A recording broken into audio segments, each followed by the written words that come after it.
think was the 10th VBS that I've been a part of since I've been here. There was a couple of years we didn't do it because of COVID, so you know how all that went down. But I'm really thankful for those of you who participated in that. You know that is an exhausting week, but it's also a very good week. We had a record number of kids this year, and which requires a lot of volunteers, and a lot of you were here every night. So thank you to those of you who did that. And also, I think Anita's back there. Yeah, thank you to Anita. Every team needs a quarterback, and she did a great job calling the plays and making sure everybody was pulling in the same direction.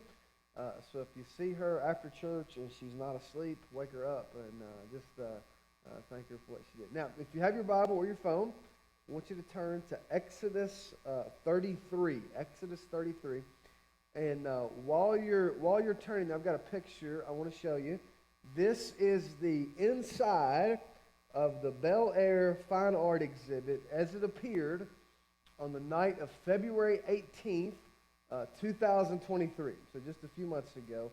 This was the night before the official start of a very popular art festival that takes place every year down in Miami, Florida. The festival describes itself as the premier winter destination for contemporary and modern art in South Florida. And because of that, it draws people from all over the world who flood in. I read one article that said 100,000 people will come to be a part of this art festival. And because of that, it also draws some of the biggest names in that art world that want to display their work. And so 2023, this year's festival was highlighted by an appearance by a famous sculptor named Jeff Koons, who was going to be unveiling his latest work titled Blue Dog. If you look to the left, you can kind of see the blue dog there on this pedestal. I've got another picture I want to show you where you can kind of see it zoomed in. Now, to me,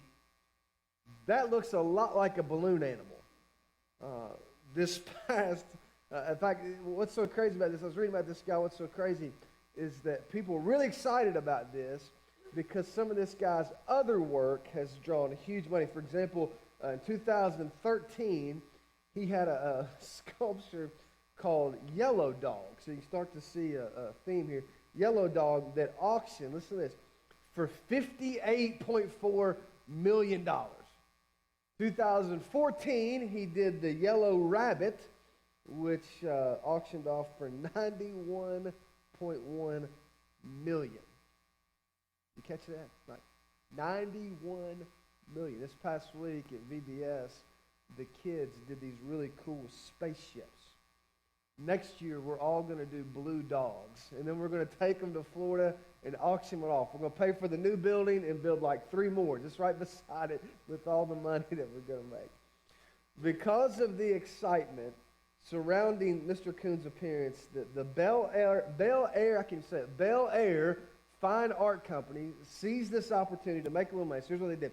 The night before the official start of the art festival, they decided to host a cocktail party in which for $250 per person, you could come in, get your picture made with Jeff Koons, and you could be one of the first people to see the blue dog. Unfortunately, though, it was during the first 10 minutes of the cocktail party that an unnamed lady bumped into the pedestal, knocked the sculpture off the platform, and here is the end result. You can see the next picture.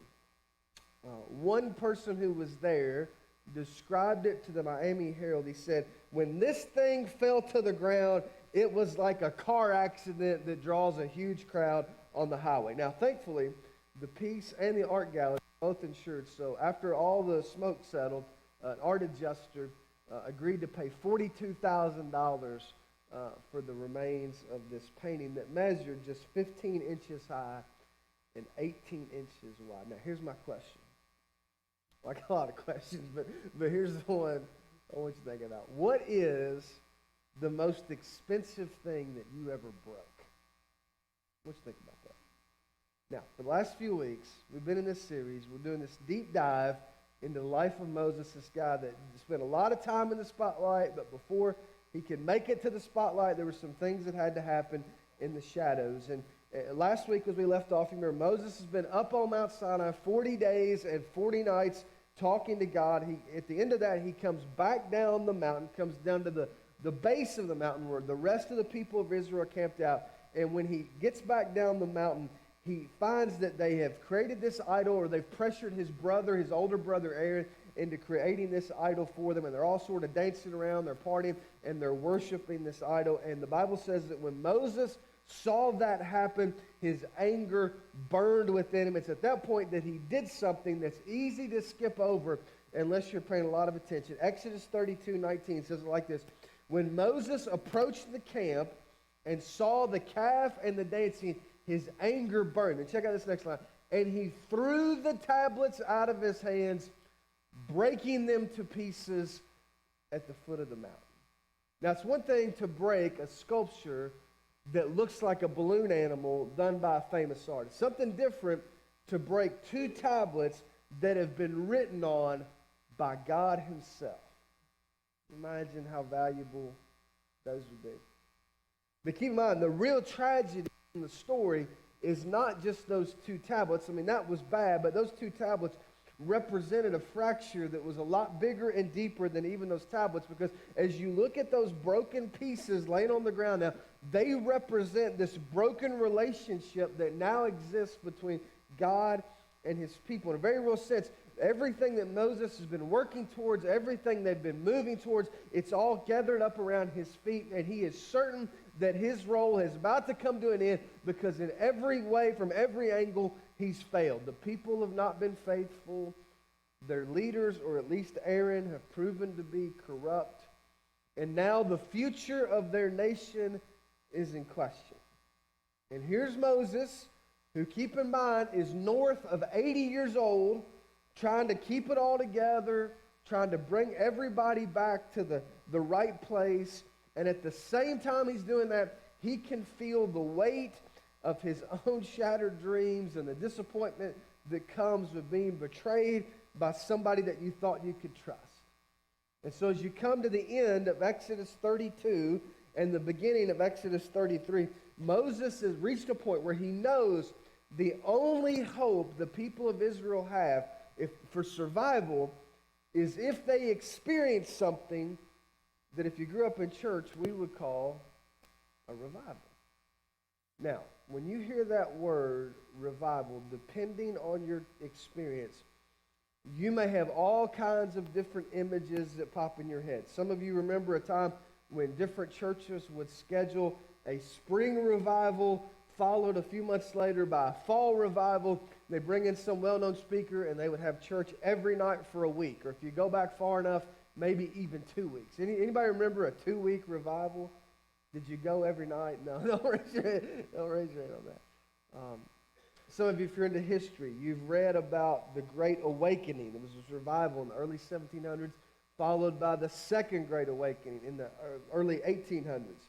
If you've taken the First Steps class, you've heard about the Cane Ridge Revival. Happened not far from here in Paris, Kentucky. Some of you lived through the Jesus movement that's recently been documented in the Jesus Revolution movie, 1960s, early 1970s. And earlier this year, back in February, a lot of attention given to what the media called the Asbury Revival. It took place in the Holy Land of Wilmore, Kentucky, drew 50,000 visitors. Some of you saw that. All you do is go on social media. You can see round the clock, the chapel service, 3 weeks, people praying and singing. And then, if you went down the rabbit hole on any of that, then a lot of people online debating whether or not that was a real revival, which is just another reminder that whenever you read something online or on social media, never read the comments, because nothing good can come from that. But whenever we talk about revival, here's what we're talking about. A revival is a spiritual awakening after being in a state of decline. That's what it is. It's a spiritual awakening after being in a state of decline. So a revival is what happens when you wake up after being asleep. It's what happens when you start to make progress after a prolonged period of decline. So a revival is what happens when people start to move forward after slipping backward. It's what happens when hearts are softened and relationships are repaired and grudges are let go of, and forgiveness is offered, and repentance is evident, and selfishness begins to dissipate. A revival is what happens when a church that used to be empty starts to fill back up, and a baptistry that sat dormant for years begins to see its waters disturbed. A revival is what happens when new people come to know Christ, and people that have known Christ go deeper in their relationship with Christ. And what you see in Scripture and throughout history is that a real revival is the kind of thing that changes families and communities and even nations if it goes on long enough. So every week during this series, we've tried to give you one big idea that sort of summarizes that part of the story. And this week's idea is one that a lot of people get wrong whenever it comes to this whole idea of revival. And here it is. If you want to write this down. National revival always starts with personal revival. National revival always starts with personal revival. But I use the phrase national revival because that's what you see the people of Israel experienced in this chapter that we're going to look at. But you could substitute the word national, use any qualifier you wanted, and it would still be true. So, for example, for you, maybe you're not as concerned about the nation as you are your family. And so you could say family revival always starts with personal revival, and that'd be true. Or maybe things at your house are pretty good, but you look around the community and all the craziness, and you think, man, something's got to give. So you could say that community revival always starts with personal revival, and that would also be true. The point is that before you can help other people wake up, you first have to be awakened. And what you find in Exodus 33 is Moses as the leader of a group of people who have already proven themselves to be easily distracted, trying to prepare them to experience this spiritual awakening after a really rapid period of decline. And what's so cool about this is Moses knows that if the people are going to experience a revival, he has to experience a revival. And so as you look at this passage, there are three things that have to happen if you want to experience a personal revival. And here's the first thing. You first have to recognize the need. So I want you to look at how this part of the story begins. And as you do, I want you to notice what God has promised to the people of Israel. So Exodus 33, verse 1. It says, "Then the Lord said to Moses, 'Leave this place, you and the people you brought up out of Egypt, and go up to the land I promised you an oath to Abraham, Isaac, and Jacob, saying, I will give it to your descendants. I will send an angel before you and drive out the Canaanites, Amorites, Hittites, Perizzites, Hivites, and Jebusites. Go up to the land flowing with milk and honey, but I will not go with you because you are a stiff-necked people, and I might destroy you on the way.'" Now, because we've been looking at this same book for so long now, we've read these same promises so many times, it's easy to skip over exactly what God is promising to the people.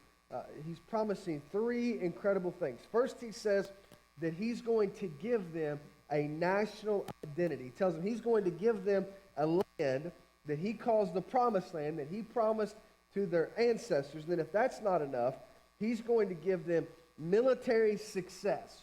And he says, whoever comes up against you, I'll help you defeat them. So the Canaanites, the Amorites, and any other ites you want to throw in there, anybody that tries to stand in your way, I'll help you defeat them. And then lastly, he promises to give them economic success. When he tells them that the land that he's going to give them, he's going to drive out all their enemies, and the land will be flowing with milk and honey. So it's not just any land, it's the kind of land that can sustain the kind of life that they want to live.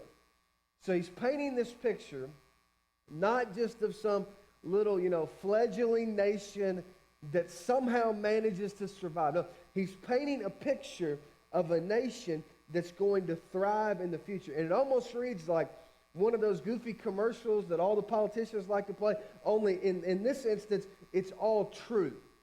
The borders will be secure, the military will be powerful, unemployment will be low, the stock market will be high, their education system will be the envy of the world. Everybody have access to health care. There'll be a chicken in every pot, and no inflation, and no national debt, and low taxes, and discount groceries. I mean, it is the perfect place. It's the kind of place that anybody would love to live.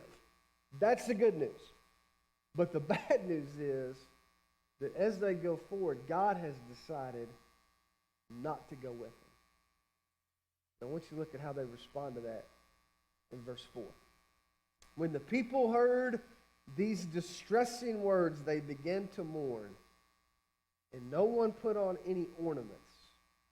For the Lord had said to Moses, "Tell the Israelites, you are a stiff-necked people. If I were to go with you even for a moment, I might destroy you. Now take off your ornaments, and I will decide what to do with you." So the Israelites stripped off their ornaments at Mount Oreb. So God says, hey, you're going, but I'm not going with you. And it says they begin to mourn. And the question is, why would they mourn? I mean, it's still promised. You're still getting the land. Still going to defeat all your enemies.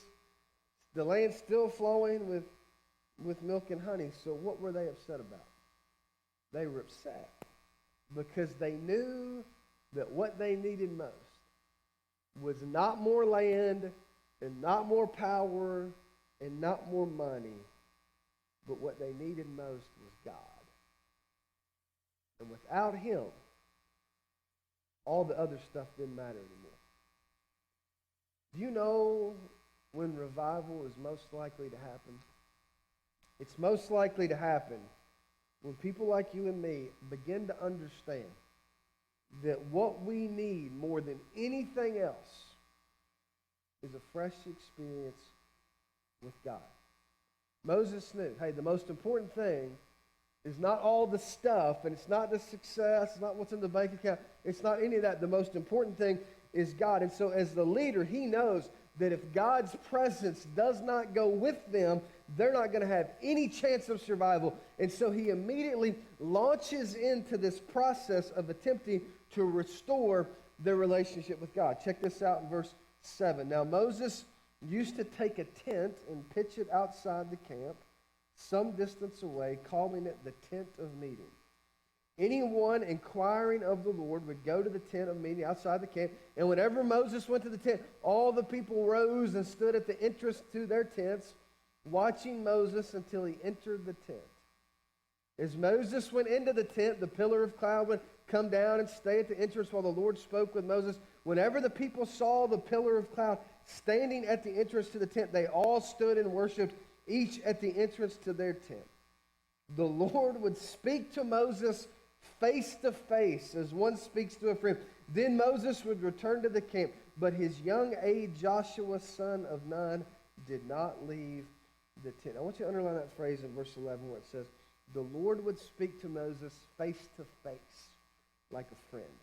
And the way this worked is whenever they would set up the camp outside the confines of the camp, Moses would erect this tent and he would go in and talk to God's place. Anybody could go. Now we know that God is everywhere, but we also know there are certain places where his presence seems to be more concentrated, and this is one of those places. It was a place where people could go and literally meet with God. And it was a place where Moses could go and have intimate conversations with God. And what's so cool about this is you get to verse 12, and we get the opportunity to listen in to one of those conversations between Moses and God. Check this out in verse 12. Moses said to the Lord, "You have been telling me, lead these people, but you have not let me know whom you will send with me. You have said, I know you by name, and you have found favor with me. If you're pleased with me, teach me your ways so that I may know you and continue to find favor with you. Remember that this nation is your people." The Lord replied, "My presence will go with you, and I will give you rest." Here's the second step in this. You recognize your need, and then you continually seek God.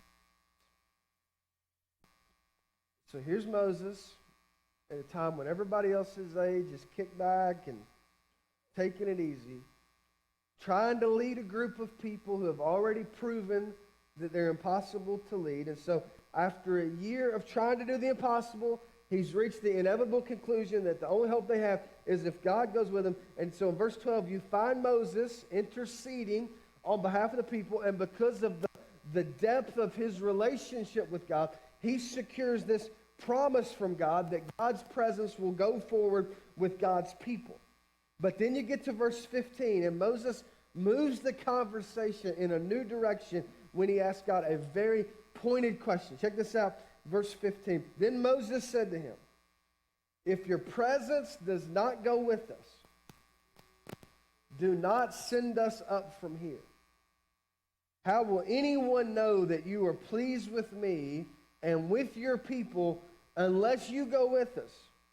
What else will distinguish me and your people from all the other people on the face of the earth?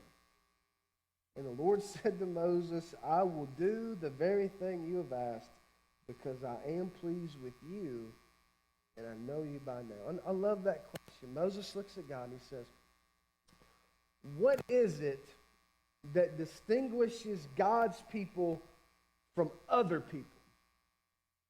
And that's a question that throughout history has been answered wrongly.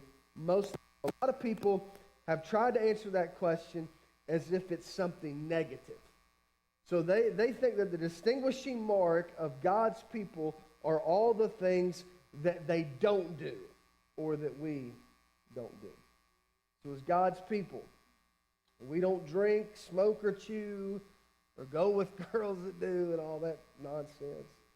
And we don't dance because dancing might lead to other things. And we don't watch movies, or at least we don't go to movie theaters. I mean, we might watch movies at home, with the curtain pulled low so nobody can see, but we're certainly not going to a movie theater because that's bad.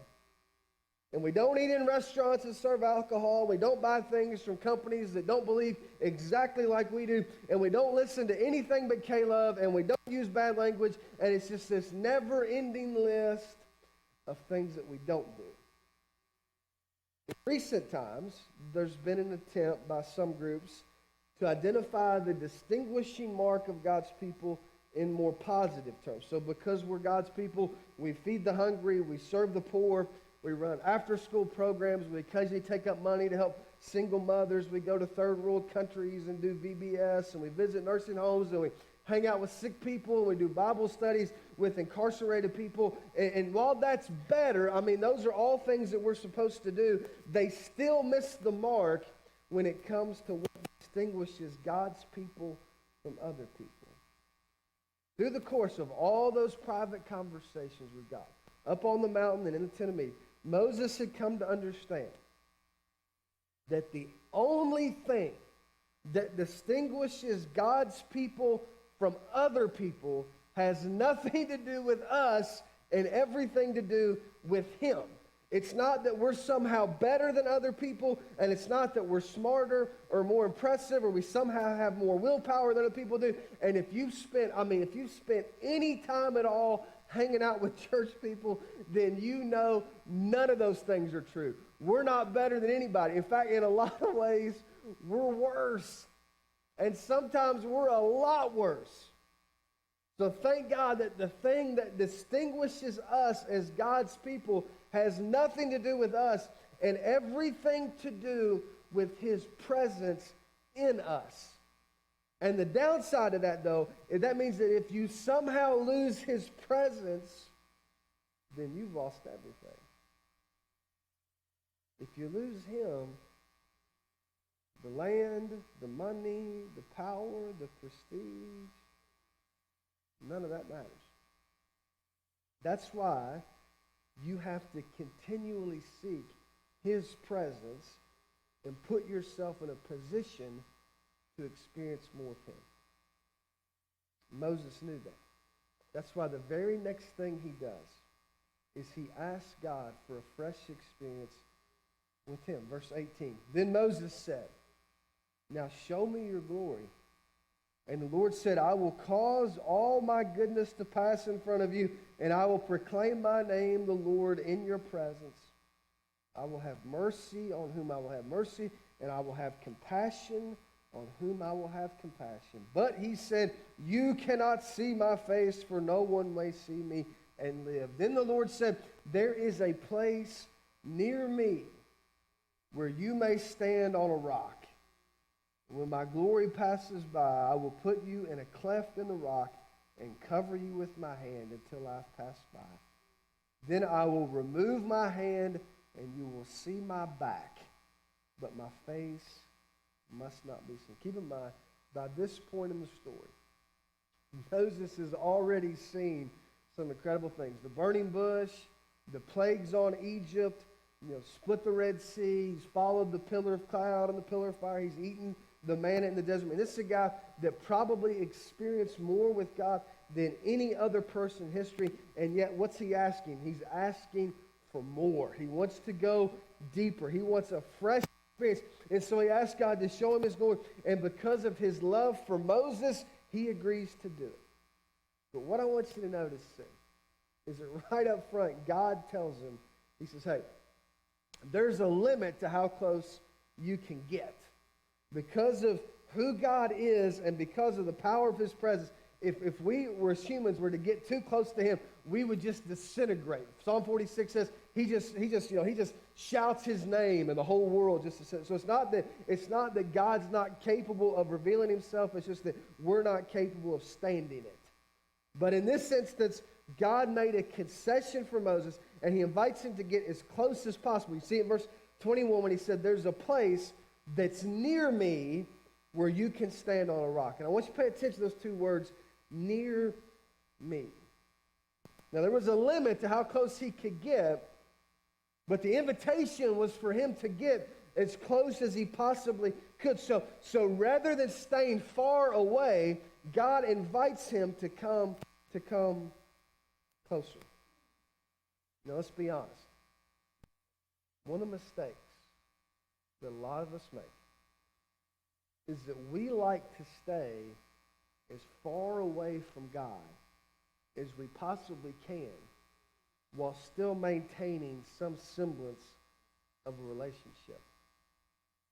But one of the things that brings revival is when people like us decide that rather than being content to stay as far away as we can and still kind of be in the family, we instead begin to get as close to God as we possibly can.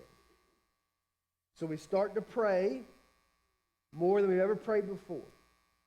And we begin to worship in a way with a renewed sense of purpose unlike anything we've experienced before. And we begin to give and serve and study and reach out in fresh ways. And as those things happen, God begins to transform us so that we start to look more like him. But none of that happens when you're content to stay as far away as you possibly can. Those things only happen as you get as close as you possibly can. And that leads directly to the third thing you see in this passage, and that's if you want to experience revival, at some point you have to reconstruct the guardrails. So you flip the page over to Exodus 34, and what you find is essentially a redo of Exodus 19. Moses chisels out 2 more tablets. He gets up early. He goes back up on the mountain, and God meets with him and rewrites what he had previously written. In a sense, Moses is simply reconstructing some guardrails that had only been partially constructed. And I'm not going to read it to you, but if you go back and read it later, you'll discover there are 2 things that God warns them against. First, he warns them against idol worship, and secondly, he tells them not to get entangled with any kind of foreign power, because he knows the tendency will be to drift back towards worshiping false gods. If you're like most people, you read this part, especially chapter 34, and it almost reads like it's just this long list of rules, right? It's all the things you can't do, kind of what we talked about earlier. But that's not true. Instead, what you find in Exodus 34, rather than being arbitrary rules, are actually these guardrails that are meant to keep the people from drifting back toward idolatry. There's a great line in the old hymn, Come Thou Fount of Every Blessing. Some of you know the song. Here's what the line says. It says, prone to wonder, Lord, I feel it. It's a great line. It's true. all of us have been infected with this disease that wants to drift away and drift back to what we know is wrong. You feel that, you feel the pull of that, I feel the pull of that. None of us are immune. And so the only way to guard against that happening is to put in our lives these specific guardrails that can keep us as close to God as possible. And then you get to the end of 34, and there's this one verse that perfectly captures how one person who experiences a personal revival can spark a community revival and even a national. I want you to look at this with me. Exodus 34, verse 29. It says, when Moses came down from Mount Sinai with the 2 tablets of the covenant law in his hands, he was not aware that his face was radiant because he had spoken with the Lord. Do you know that whenever you spend significant amounts of time in God's presence, there is something that happens to you that's evident to other people even when you're unaware? But the problem for most of us is we read this and we think, that's cool, man, but I'm not Moses. And you're right, you're not. I'm not either. But here's what I hope you're starting to get over these last few weeks is that Moses was a lot more like some of us than we give him credit for. I mean, unlike, most of us have these memories of, Sunday school Moses, and it's all great, and we read those incredible things he's a part of, and you forget that Moses messed up a lot. I mean, he sometimes said the wrong thing. He sometimes did the wrong thing. He let his frustration overwhelm him. He had a problem with anger. I mean, Moses was not like this stained glass window version that most of us remember. And so God used this guy that was just as messed up as we are, not because Moses was perfect, but because God decided to use him, because it was his presence in Moses' life that changed everything. I want to go back to another picture. Earlier, when I told you the story of the blue dog sculpture, I left out the craziest part of the story. After the initial shock of what had happened began to dissipate, members of the art gallery staff immediately began the process of trying to clean this up. So they bring out the broom and the dustpan. It was then that a local artist and art collector, a guy named Stephen Gamson, emerged from the crowd. Listen to this. He offered to buy the broken pieces. So the art gallery owner, who tried to laugh it off, who initially thought it was a joke, he said, yes, they're for sale. And then he put a price tag on them of $15 million. Now, Mr. Gamson, to his credit, said he thought that was a little steep for broken pieces. So he counter-offered for $150,000.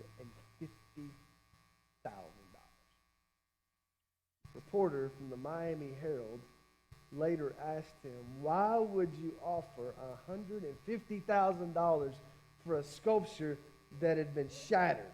And here's what he said. He said, I guess I'm an art junkie. I find value in it even when it's broken. To me, it's the story that makes it interesting. Do you know that God sees value in broken pieces? Do you know that? And it's the good news, because you look around, man, some of us got some pretty interesting stories. And yet, if this part of the story tells us anything, it's that God can take broken, messed up pieces and broken, messed up people, and he can use them to change the trajectory of families and churches and communities and even nations. But before any of that can happen, before there can be any type of corporate revival, there has to be a season of personal revival. And so, if you're here this morning and you'd like to see things get better, you have to get better. I want you to stand with me. If you're here this morning, you want to pray with somebody, you want to start the process of seeking God's presence, if you have questions about what any of that would look like, we'd love to talk to you. We're going to do 2 final songs together. I'm going to be here.